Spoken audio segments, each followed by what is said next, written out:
What's going on, everyone? My name's Eric, and today on the channel here we have this insane 8-string guitar from Ibanez. This is the Ibanez RGD MS8 string. And if you've been following Ibanez for a little bit, they've had this wonderful RGD shape, which is one of my favorite offerings from Ibanez, only as a 6 and a 7 string guitar. And for the longest time, a lot of us have been really wanting an 8-string RGD from Ibanez because there's been a few LA custom shop models that have gone out in the wild and things like that with certain artists and things like that, but there's never been one for the average person to go to their local music store and go pick up and start gigging with. Until this thing here. And Ibanez also knocked it out of the park and gave us a 2-for-1 because they also made it a fan fret guitar, which we're going to talk about in a little bit. So I'm excited to check this out. This is essentially a brand new demo level guitar here. So what I mean by a demo guitar is that essentially this guitar has been through a lot of different press releases and things like that. It's maybe been shipped around the country a few times and been into the hands of a lot of different owners, and essentially really hasn't seen that much of a setup or a lot of TLC along the way. It's basically send it off to where it has to go, do the video for it, and then back to where it has to go next until right now, where it is now in its essentially its forever home. So I'm going to take the strings off, give it a full setup for the new owner of this guitar, and then show you all what the whole guitar is about and give you my thoughts and opinions, and we're going to hear this thing plugged in and see how it sounds with some tones.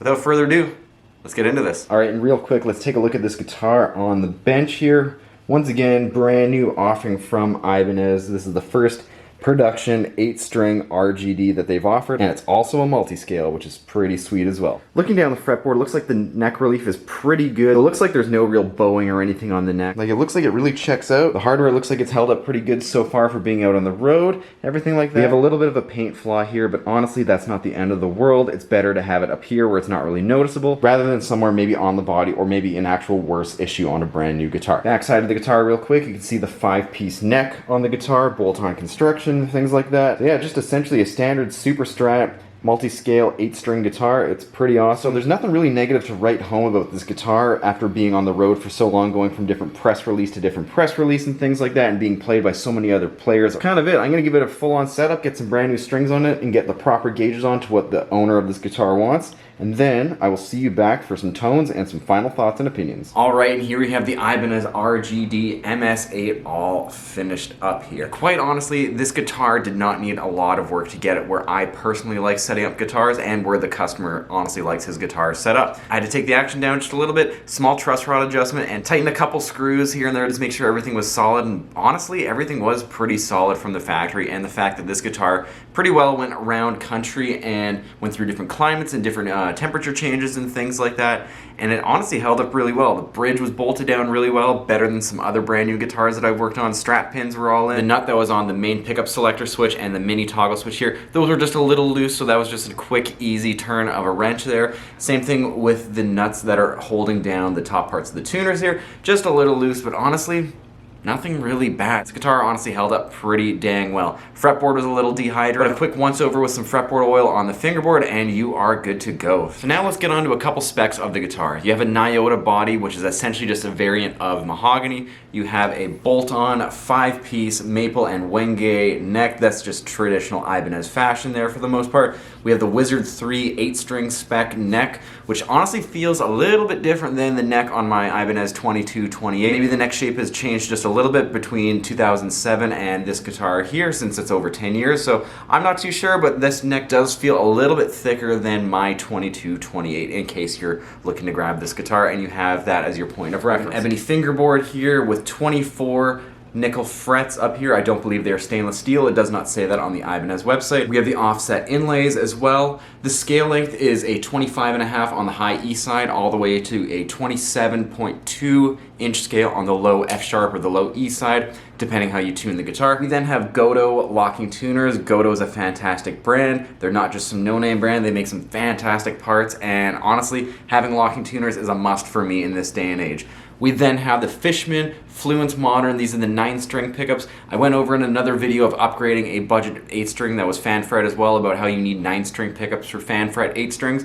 Same deal here. These are the 9-string variant because the fan is so wide. Basically, the 9-string pickup fits the best in terms of sizing versus just a standard 8-string soap bar size pickup like this. 3-way pickup selector, 1 volume and no tone, which is really nice because I would just disconnect that anyways, especially with a guitar that is basically designed to play metal. This is a push-pull design here to activate voice 1 and 2 of the Fishman modern pickups, and the mini toggle back here is for voice 3, or essentially the single coil option. And last but not least, we have the monorail saddles down here, basically individual saddles for the individual strings, as opposed to just a standard 6-string or an 8-string bridge like a hip shot or something like that. And one thing I do want to mention is that I ended up changing string gauges on the guitar. This guitar ships from the factory with the D'Addario 9-54 7-string set with a low 65. I believe that actually might be an 8-string set already from D'Addario, but then I switched it up to another brand here, and we went from 10 to 56 on the bottom 7-string side here, and we went with a low 80.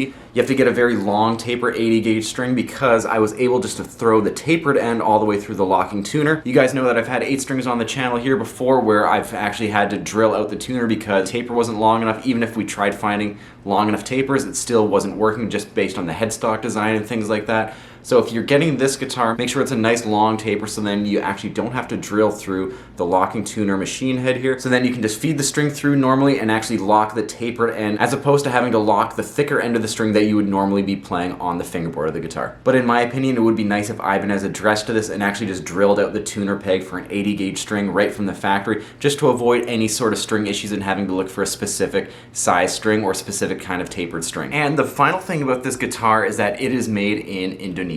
So take that for what you will. I know Ibanez didn't have the greatest rep for their Indonesian-made guitars back maybe 10, 15 years ago, especially with the iron label designs. I know those were very hit and miss from what a lot of people were saying on the forum. But honestly, for a new made in Indonesia guitar, this one really hits above its price point. It feels really good just from holding it in my hands. Feels solid, and especially, as I said earlier, for having this guitar being shipped around the country, being played by so many people, not really being set up at all between person to person, and eventually landing in its final destination, I think this is a really solid choice here. The hardware is very easy to use and very functional. I mean, there's nothing really to go wrong with the guitar, and honestly, it just feels really quality versus some of the offerings that maybe Ibanez and a lot of other brands had from 15 years ago. So just because it's made in Indonesia, don't knock it. Go and try this in a music store and then make your own decisions based on that. And with all that being said, let's hear this guitar in a couple of isolated mixes.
And now let's get to my final thoughts and opinions on the Ibanez RGD MS8 string guitar. As I said earlier in the video, I am thrilled that Ibanez has actually made a production RGD 8 string. There's only been a few that have been floating around in the wild, maybe from like the LA Custom Shop and things like that, but there's never been one that the average person can go to their local music store and go pick up. So I'm stoked that this is actually in production now because the RGD is one of my favorite Ibanez shapes in terms of a super strat design. And to boot, this is also a multi-scale 8 string, so this checks off a lot of different boxes. It's spec'd out really well. It sounds fantastic. The upper fret access and the overall playability is really good. The fit and finish on this guitar is pretty great as well. There's no real outstanding like flaws or anything like that would affect the playability, or like there's no like issues with the wiring or anything like that from factory. This guitar sounds and feels really great, and honestly I'm really considering adding one of these to the collection because it actually just shines so well on its own, and this is going to be a really great option for players who are looking for an extended range 8-string guitar that's also fan fret and is actually spec'd really well from the factory. But with having said that, there are a few things that I do not like about the guitar, and we're going to talk about that real quick right now, and these are just some minor issues that I just have with this guitar. The overall aesthetic choice on the guitar is kind of an interesting one. You have a lot of mixed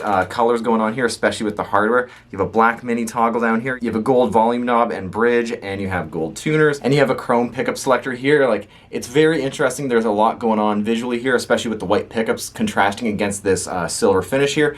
It looks pretty cool. Personally, gold hardware is not my go-to choice because it actually wears out pretty easy. As you might have seen on my Epiphone Zakk Wylde rebuild video, that the gold tuners, the bridge, and every other piece of hardware that was gold on the guitar was essentially worn out and rusted out and oxidized out, and that's probably just from lack of actually taking care of the instrument and for the original owner like wiping it down and things like that. So if you are going to get this guitar, make sure you wipe down all the contact points that are gold on the guitar and just all the other metal parts on the guitar, because otherwise they are going to rust out on the guitar and they're not going to hold up over time aesthetically. They're going to function fine, they're just not going to look really good unless you actually just keep on it and keep wiping down the guitar whenever you're done with it. The next thing that I don't like about the guitar is this right here. This is part of the fretboard. I wish Ibanez was able to actually figure out how they can actually make the fingerboard on the guitar a little bit cleaner so they don't have this piece of fingerboard wood just sticking out. Has to do with the overall fingerboard and the nut design on this guitar here. There's a lot of other companies that make fan fret guitars who seem to have kind of figured this whole thing out here. This doesn't really look that nice, especially when you're paying over $1,000 for a brand new guitar. And, you know, take it or leave it. I know some people might want to challenge that in the comments, saying that maybe it's to be expected. But there are many other cheaper brands and even other guitars in the same price point as this guitar that do this a little bit better. So if Ibanez is able to fix this going forward and maybe have the fretboard wood not exposed and maybe just paint the headstock going down or something so it all looks flush and everything like that, I think that would look way better than having this design as it is. But overall, this does not affect the playability of the guitar or how the guitar sounds and feels and things like that. It's just a design choice that I'm not a fan of, so I hope Ibanez actually does address this in the future and gets rid of it and actually makes this whole section of the guitar look way cleaner. Overall, final recommendations: if you're looking for an 8-string multi-scale that has great specs from the factory, it's well built and everything like that, and has a really amazing neck profile that you're going to find on $2,000, $3,000, and even $4,000 8 strings that come from Ibanez, this is the guitar to get, especially if you like the contoured body with the RGD design, and if you're looking for a 8-string multi-scale guitar that is highly spec'd from the factory at a really good price. And that's going to do it for today's video on the Ibanez RGD MS8 string. Let me know in the comments below what you think about this guitar or 8-string and fan fret guitars in general, if that's your thing or not. If you enjoyed today's video, make sure you like the video, and if you're new to the channel here, consider subscribing and turn on the notification bell. I have tons more videos like this one here going over super cool guitars that come through the workbench here, and going over other cool guitar topics on this channel as well. Thanks for checking this video out, and I'll see you next time.